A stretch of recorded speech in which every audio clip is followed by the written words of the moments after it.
श्रीमन नारायण, लक्ष्मी नारायण, भक्तजनों, बंधुजनों, आप सभी को चित्रगुप्त पूजा की हार्दिक शुभकामनाएं। आज हम इस वीडियो में चित्रगुप्त पूजा व्रत की कथा सुनेंगे।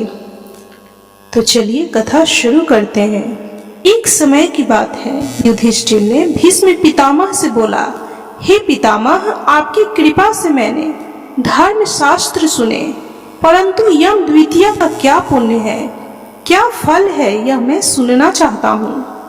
आप कृपा करके मुझे विस्तार पूर्वक कहिए। भीष्म पितामह बोले, तूने अच्छी बात पूछी है, मैं उस उत्तम व्रत को विस्तार पूर्वक बताता हूँ। कार्तिक मास के उजले और चैत्र के अंधेरे पक्ष की जो द्वितीया होती है वह यम द्वितीया कहलाती है। युधिष्ठिर बोले, उस कार्तिक मास के शुक्ल पक्ष की द्वितीया में किसका पूजन करना चाहिए और चैत्र महीने में यह व्रत कैसे हो, किसमें किसका पूजन करें। भीष्म पितामह बोले, हे युधिष्ठिर, पुराणों संबंधी कथा कहता हूँ, इसमें संशय नहीं है कि इस कथा को सुनकर प्राणी सब पापों से छूट जाता है। सतयुग में नारायण भगवान ने, जिसकी नाभि में कमल है, उससे 4 मुख वाले ब्रह्मा जी उत्पन्न हुए, जिनसे वेद वेता भगवान ने चारों वेद कहे। नारायण बोले, हे ब्रह्मा जी, आप सबकी तुरीय अवस्था, रूप और योगियों की गति हो, मेरी आज्ञा से संपूर्ण जगत को शीघ्र रचो। भगवान श्री हरि विष्णु के ऐसे वचन को सुनकर हर्ष से प्रफुल्लित हुए ब्रह्मा जी ने मुख से ब्राह्मणों को, बाहुओं से क्षत्रियों को, जंघाओं से वैश्यों को और पैरों से शूद्रों को उत्पन्न किया। उनके पीछे देव, गंधर्व, दानव, राक्षस, सर्प, नाग, जल के जीव, स्थल के जीव, नदी, पर्वत और वृक्ष आदि को पैदा कर मनु जी को पैदा किया। इसके बाद दक्ष प्रजापति को पैदा किया और तब उनसे आगे और सृष्टि उत्पन्न करने को कहा। दक्ष प्रजापति ने 60 कन्याएं उत्पन्न हुई, जिनमें से 10 धर्मराज को, 13 कश्यप को और 27 चंद्रमा को दे दी। कश्यप जी से देव, दानव, राक्षस, इनके सिवाय और भी गंधर्व, पिशाच, गौ और पक्षियों की जातियां पैदा हुई। धर्मराज को धर्म प्रधान जानकर सबके पितामह ब्रह्मा जी ने उन्हें सब लोकों का अधिकार दिया और धर्मराज से कहा कि तुम आलस्य त्याग कर काम करो। जीवों ने जैसे जैसे शुभ व अशुभ कर्म किए हैं, उसी प्रकार न्याय पूर्वक वेद शास्त्र में कही विधि के अनुसार कर्ता को कर्म का फल दो और सदा मेरी आज्ञा का पालन करो। ब्रह्मा जी की आज्ञा सुनकर बुद्धिमान धर्मराज ने हाथ जोड़कर सबके परम पूज्य ब्रह्मा जी से कहा, हे प्रभु, मैं आपका सेवक निवेदन करता हूँ कि इस सारे जगत के कर्मों का विभाग पूर्वक फल देने की जो मुझे आपने आज्ञा दी है वह एक महान कर्म है। आपकी आज्ञा शिरोधार्य है। मैं यह काम अवश्य करूंगा कि जिससे कर्ताओं को फल मिलेगा, परंतु पूरी सृष्टि में जीव और उनके देह भी अनंत हैं। देश काल, ज्ञात अज्ञात आदि भेदों से कर्म भी अनंत हैं। उनमें कर्ता ने कितने किए, कितने भोगे, कितने शेष हैं और कैसा उनका भोग है, तथा इन कर्मों में भी मुख्य व गौण भेद से अनेक हो जाते हैं। एवं कर्ता ने कैसे किया, स्वयं किया या दूसरे की प्रेरणा से किया, आदि कर्म चक्र महागहन है। अतः मैं अकेला किस प्रकार इस भार को उठा सकूंगा। इसलिए मुझे कोई ऐसा सहायक दीजिए जो धार्मिक, न्यायी, बुद्धिमान, शीघ्रकारी, लेख कर्म में विज्ञ, चमत्कारी, तपस्वी, ब्रह्मनिष्ठ और वेद शास्त्र का ज्ञाता हो। धर्मराज की इस प्रकार प्रार्थना पूर्वक किए हुए कथन को विधाता सत्य जान मन में प्रसन्न हुए और यमराज का मनोरथ पूर्ण करने की चिंता करने लगे कि उक्त सब गुणों वाला ज्ञानी लेखक पुरुष होना चाहिए, उसके बिना धर्मराज का मनोरथ पूर्ण न होगा। तब ब्रह्मा जी ने कहा, हे धर्मराज, तुम्हारे अधिकार में मैं सहायता करूंगा। इतना कह ब्रह्मा जी ध्यान मग्न हो गए। उसी अवस्था में उन्होंने 1000 वर्ष तक तपस्या की। जब समाधि खुली तब अपने सामने श्याम रंग, कमल नयन, शंख की सी गर्दन, गूढ़ शीर, चंद्रमा के समान मुख वाले, कलम दवात और पानी हाथ में लिए हुए, महाबुद्धि, देवताओं का मान बढ़ाने वाला, धर्माधर्म के विचार में महाप्रवीण लेखक, कर्म में महाचतुर पुरुष को देख उसे पूछे कि तू कौन है। तब उसने कहा कि हे प्रभु, मैं माता पिता को तो नहीं जानता, किंतु आपके शरीर से प्रकट हुआ हूँ, इसलिए मेरा नामकरण कीजिए और कहिए कि मैं क्या करूं। ब्रह्मा जी ने उस पुरुष के वचन सुन अपने हृदय से उत्पन्न हुए उस पुरुष को हंसकर कहा कि तू मेरी काया से प्रकट हुआ है, इससे मेरी काया में तुम्हारी स्थिति है, इसलिए तुम्हारा नाम कायस्थ चित्रगुप्त है। धर्मराज के पूर्व में प्राणियों के शुभाशुभ कर्म लिखने में उसका तू सखा बने, इसलिए तेरी उत्पत्ति हुई है। ब्रह्मा जी ने चित्रगुप्त से यह कहकर धर्मराज से कहा, हे धर्मराज, यह उत्तम लेखक तुझको मैंने दिया है, जो संसार में सब कर्म सूत्र की मर्यादा पालने के लिए है। इतना कहकर ब्रह्मा जी अंतर ध्यान हो गए। फिर वह पुरुष चित्रगुप्त कोटि नगर को जाकर चंड प्रचंड ज्वालामुखी काली जी के पूजन में लग गया।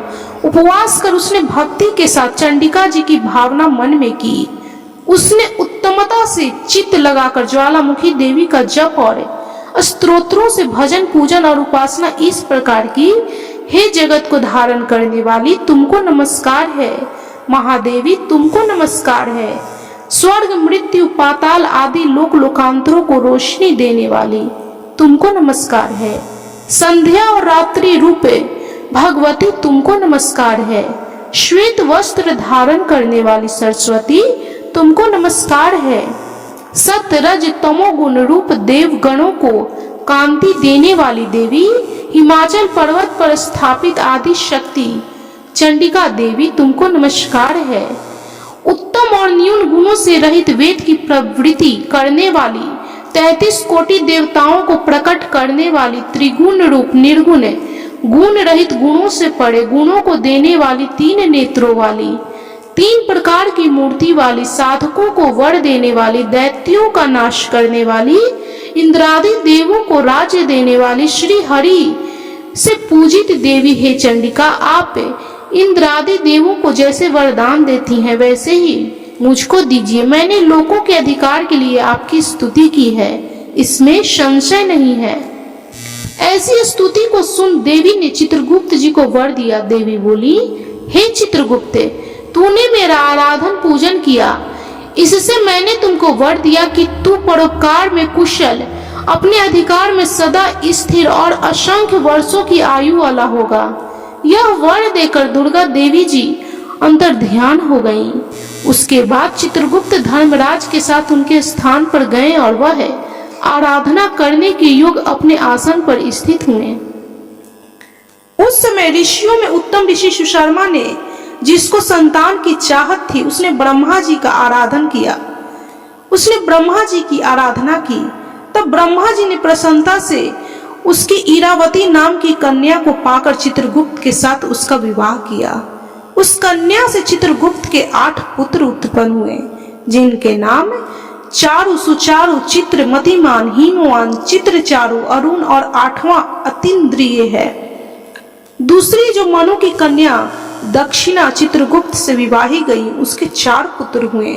उनके भी नाम सुनो, भानु, विभानु, विश्वभानु और वीर्यायवान। चित्रगुप्त के ये 12 पुत्र विख्यात हुए और पृथ्वी तल पर विचरे। उनमें से 4 मथुरा जी को गए और वहां रहने से मथुरा हुए। वे राजन सुचारु गौड़ बांग्ले को गए, इससे वह गौड़ हुए। चित्रभट नदी के पास के नगर को गए, इससे वे भटनागर कहलाए। श्रीवास नगर में भानु बसे, इससे वह श्रीवास्तव कहलाए। हिमवान अम्बा दुर्गा जी की आराधना करे, अम्बा नगर में ठहरे, इससे वह अम्बष्ट कहलाए। सक्सेन नगर में अपनी भार्या के साथ मतिमान गए, इससे वह सूर्य ध्वज कहलाए और अनेक स्थानों में बसे, अनेक जाति कहलाए। उस समय पृथ्वी पर एक राजा जिसका नाम सौदास था, सौराष्ट्र नगर में उत्पन्न हुआ। वह महापापी, पराया धन चुराने वाला, पराई स्त्रियों में आसक्त, महाअभिमानी, चुगलखोर और पाप कर्म करने वाला था। हे राजन, जन्म से लेकर सारी आयु पर्यंत उसने कुछ भी धर्म नहीं किया। किसी समय वह राजा अपनी सेना लेकर उस वन में, जहां बहुत हिरन आदि जीव रहते थे, शिकार खेलने गया। वहां उसने निरंतर व्रत करते हुए एक ब्राह्मण को देखा। वह ब्राह्मण चित्रगुप्त और यमराज जी का पूजन कर रहा था। यम द्वितीया का दिन था। राजा ने पूछा, हे महाराज, आप क्या कर रहे हैं? ब्राह्मण ने यम द्वितीया व्रत का सुनाया। यह सुनकर राजा ने वहीं उसी दिन कार्तिक माह के शुक्ल पक्ष की द्वितीया को धूप तथा दीप आदि सामग्री से भगवान चित्रगुप्त के साथ धर्मराज जी का पूजन किया। व्रत करने से उसके बाद वह अपने घर आया।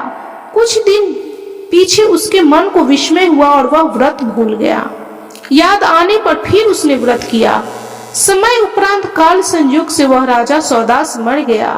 यमदूतों ने उसे दृढ़ता से बांधकर यमराज जी के पास पहुंचाया। यमराज जी ने उसे घबराते हुए मन वाले राजा को अपने दूतों से पिटते हुए देखा तो चित्रगुप्त जी से पूछा कि इस राजा ने क्या कर्म किया है। उस समय धर्मराज जी का वचन सुन चित्रगुप्त जी बोले, इसने बहुत ही दुष्कर्म किए हैं, परंतु दैव योग से एक व्रत किया है जो कार्तिक के मास के शुक्ल पक्ष में यम द्वितीया होती है। उस दिन आपका और मेरा गंध चंदन फूल आदि सामग्री से एक बार भोजन के नियम से और रात्रि में जागने से पूजन किया। हे देव, हे महाराज, इस कारण से यह राजा नरक में डालने योग्य नहीं है। चित्रगुप्त जी ऐसा कहने से धर्मराज जी ने उसे छुड़ा दिया और वह इस यम द्वितीया के व्रत के प्रभाव से उत्तम गति को प्राप्त हुआ। ऐसा सुनकर राजा युधिष्ठिर भीष्म पितामह से बोले, हे पितामह, इस व्रत में मनुष्यों को धर्मराज और चित्रगुप्त जी का पूजन कैसे करना चाहिए?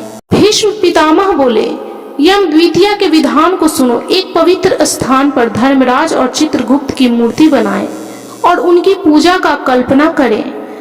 वहां उन दोनों की प्रतिष्ठा कर 16 प्रकार की व 5 प्रकार की सामग्री से श्रद्धा भक्ति युक्त नाना प्रकार के पकवानों, लड्डुओं, फल फूल, पान तथा दक्षिणा आदि सामग्रियों से धर्मराज जी की और चित्रगुप्त जी का पूजन करना चाहिए। पीछे बारंबार नमस्कार करें। हे धर्मराज जी, आपको नमस्कार है। हे चित्रगुप्त भगवान, आपको नमस्कार है। पुत्र दीजिए, धन दीजिए, सब मनोरथों को पूर्ण कीजिए, सुख शांति सौभाग्य प्रदान कीजिए। इस प्रकार चित्रगुप्त जी के साथ श्री धर्मराज जी का पूजन कर विधि से दवात और कलम की पूजन करें। चंदन कपूर अगर और नैवेद्य पान दक्षिणा आदि सामग्रियों से पूजन करें और कथा सुने। बहन के घर भोजन करें, उसके लिए धन आदि पदार्थ दें। इस प्रकार भक्ति के साथ यम द्वितीया का व्रत करने वाला पुत्रों से युक्त होता है और मनोवांछित फल को प्राप्त होता है। इस प्रकार यम द्वितीया चित्रगुप्त व्रत की यह कथा संपन्न हुई। तो बोलिए, भगवान चित्रगुप्त की जय, भगवान यमराज की जय, भगवान ब्रह्मा जी की जय, भगवान शिव जी की जय, समस्त देवी देवताओं की जय। भक्तजनों, बंधुजनों, इस प्रकार चित्रगुप्त पूजा और यम द्वितीया की कहानी संपन्न हुई। तो भक्तजनों, इस प्रकार इस वीडियो में हमने चित्रगुप्त व्रत की कथा और यम द्वितीया की जानकारी प्राप्त की। यदि आपको यह कथा अच्छी लगी हो, यह जानकारी अच्छी लगी हो, तो प्लीज वीडियो को लाइक कीजिए। चैनल पे नए हैं तो कृपया चैनल को सब्सक्राइब कर बेल आइकन को प्रेस करना बिल्कुल भी ना भूलें।